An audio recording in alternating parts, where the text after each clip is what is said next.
I'd like to introduce you to the 16th President of the United States of America, Abraham Lincoln.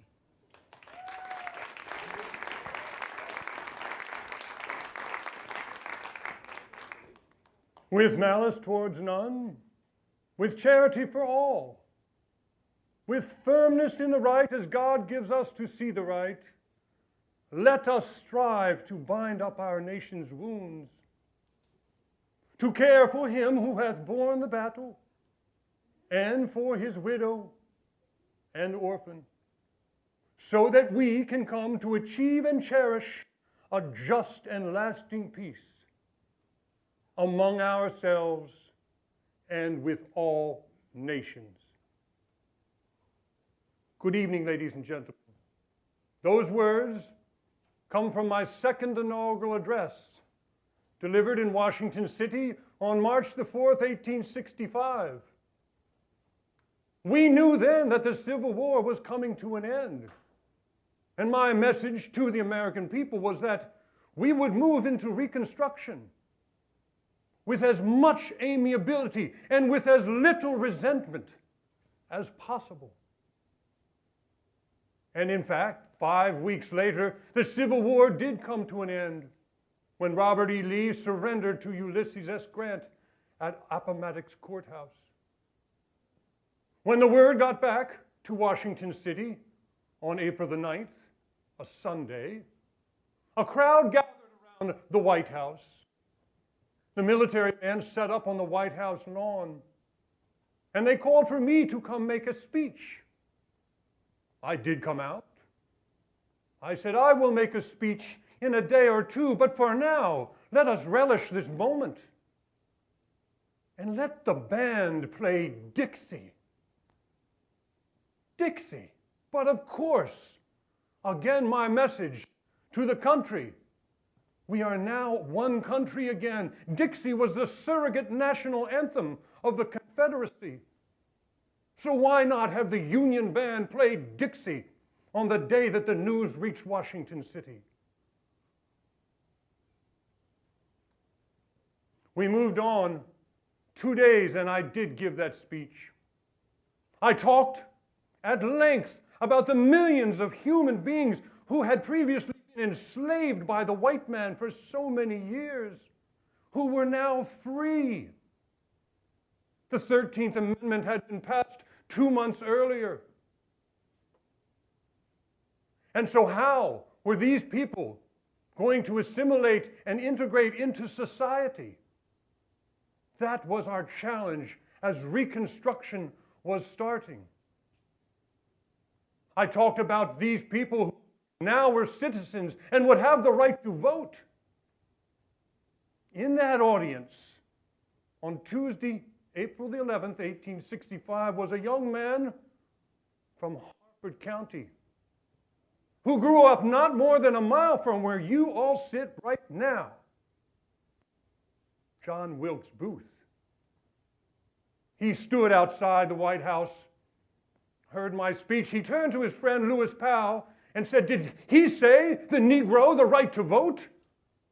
Well, that's the last speech that man will make. And sure enough, 3 nights later, as Mary and I, attending Our American Cousin, a great comedy at Ford's Theater, John Wilkes Booth did sneak into the presidential box, pulled out his one-shot Derringer, aimed it at the back of my head, and fired. I lived for 9 hours and 9 minutes and took my last breath the next morning. The presidents that followed me, the first was Andrew Johnson, my vice president. And Andrew Johnson immediately was in conflict with Congress. Many thought he was a racist. He did not want to take the measures that I had laid out for Reconstruction, that these now freed Americans who had been enslaved for so many years, he wanted to just let it happen. He was impeached by Congress. Congress needed 36 votes to remove Andrew Johnson from office.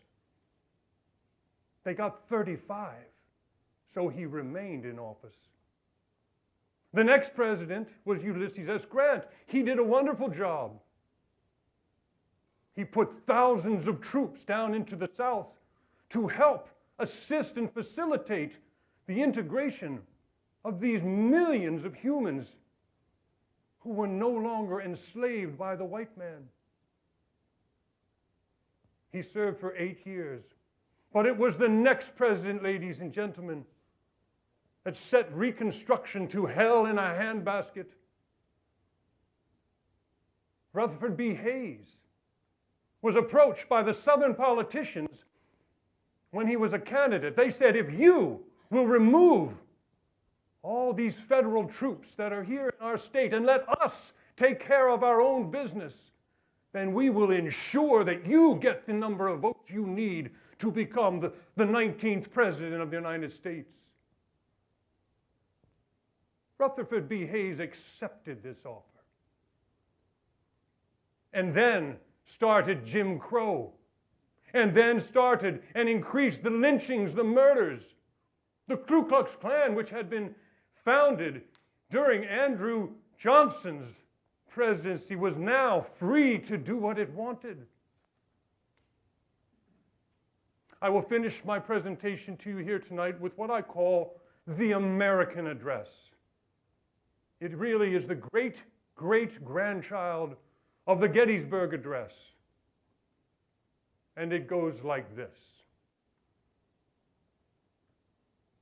In the year 1776, our fathers brought forth on this continent a new nation, conceived in liberty and dedicated to the proposition that all men are created equal.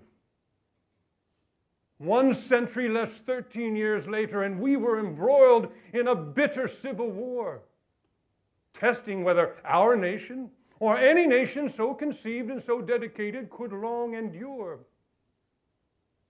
We did endure that war.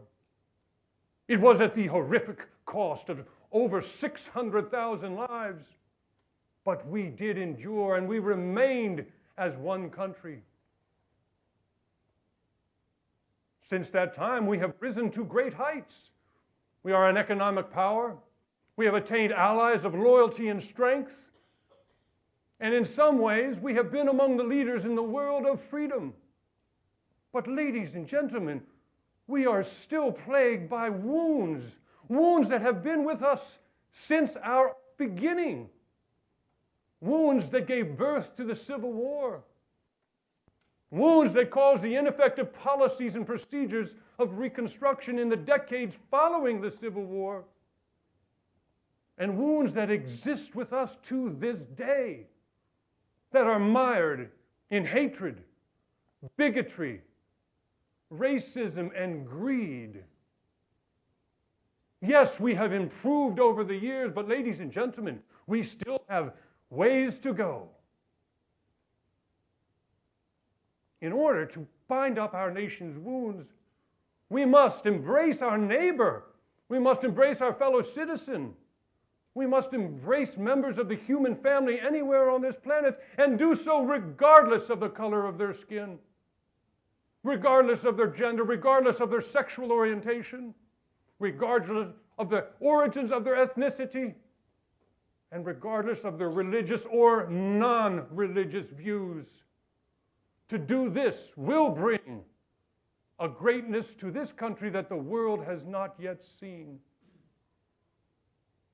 It is for you, the living, to be dedicated to the actions and intentions of those like Eleanor Roosevelt, Martin Luther King Jr., Mahatma Gandhi. It is for you, the living, to embrace the golden rule, to do unto others as you would have others do unto you. To do this will bring a true new birth of freedom. And to do this will bring more strong governments of the people, by the people, for the people. I thank you for hearing my words. May God bless the County of Hartford, the State of Maryland, and the United States of America.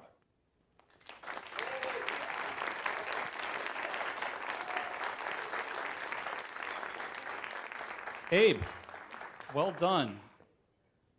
I am inspired. Can you tell us about who you are under the beard? I am Abraham Lincoln. I do have one little story to tell you. I came in yesterday to be here for this nice event. Went to one of the nice restaurants up in Bel Air. You have a wonderful community here. I love your community. I may be back sometime. And I went to a restaurant and I walked in and they were so nice. They said, "Hello, Mr. Lincoln, so nice to have you here. Would you like a booth or a table?" You know my answer, of course. I have to have a table. Wow.